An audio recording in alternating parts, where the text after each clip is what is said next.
بسم اللہ الرحمن الرحیم۔ السلام علیکم۔ بر صغیر شائستہ لوگوں کا دیس ہے۔ اس خطے میں صدیوں سے مسلمان، مسیحی، سکھ اور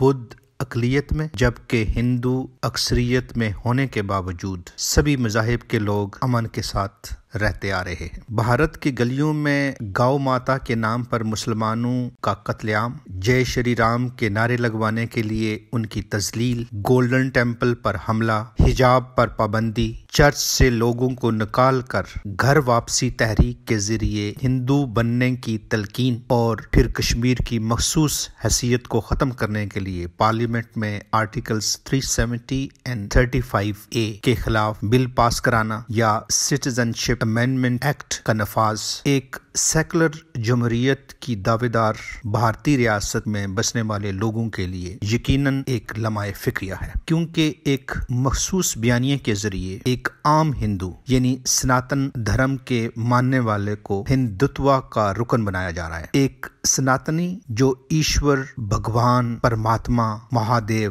تریمورتی میں موجود برہما، وشنو، شیوا، بلکہ یوں کہیے کہ اس کائنات میں موجود ہر وہ شے جو انسان کو نقصان یا فائدہ پہنچا سکتی ہے، ان سب کو شامل کر کے کم و بیش 33 کروڑ دیوی دیوتاؤں کی پوجا کرتا ہے۔ اس کے باوجود اس نے کبھی بھی اعتراض نہیں کیا کہ مسلمان ایک خدا کی عبادت کیوں کرتا ہے، یا سکھ گردوارے کیوں جاتا ہے اور ایک مسیح مندر میں کیوں جاتا ہے، لیکن ان موجودہ حالات کا صحرا ہندوتوا کے بیانیے کو جاتا ہے، جس کے مطابق ہندوستان ہندو کا ہے، جو ہندو ہے وہ یہاں رہے اور جو ہندو نہیں وہ ہندوستان چھوڑ کر چلا جائے۔ یہ ایک خطرناک بیانیہ ہے، خصوصاً اس وقت جب ہمسایہ ممالک کے ساتھ LOC بھی ایکٹیو ہو اور LAC بھی ایکٹیو ہو، اور کبھی سب میرینز ہمسایہ ملکوں کی سمندری حدود پار کر رہی ہوں اور برہمس میزائل جغرافیائی حدود۔ بھارت کے اندر اگلے 5 سالوں میں کیا ہونے والا ہے اور اقلیتوں کی خصوصاً مسلمانوں کی نسل کشی کیسے ہونے والی ہے، اس کا اظہار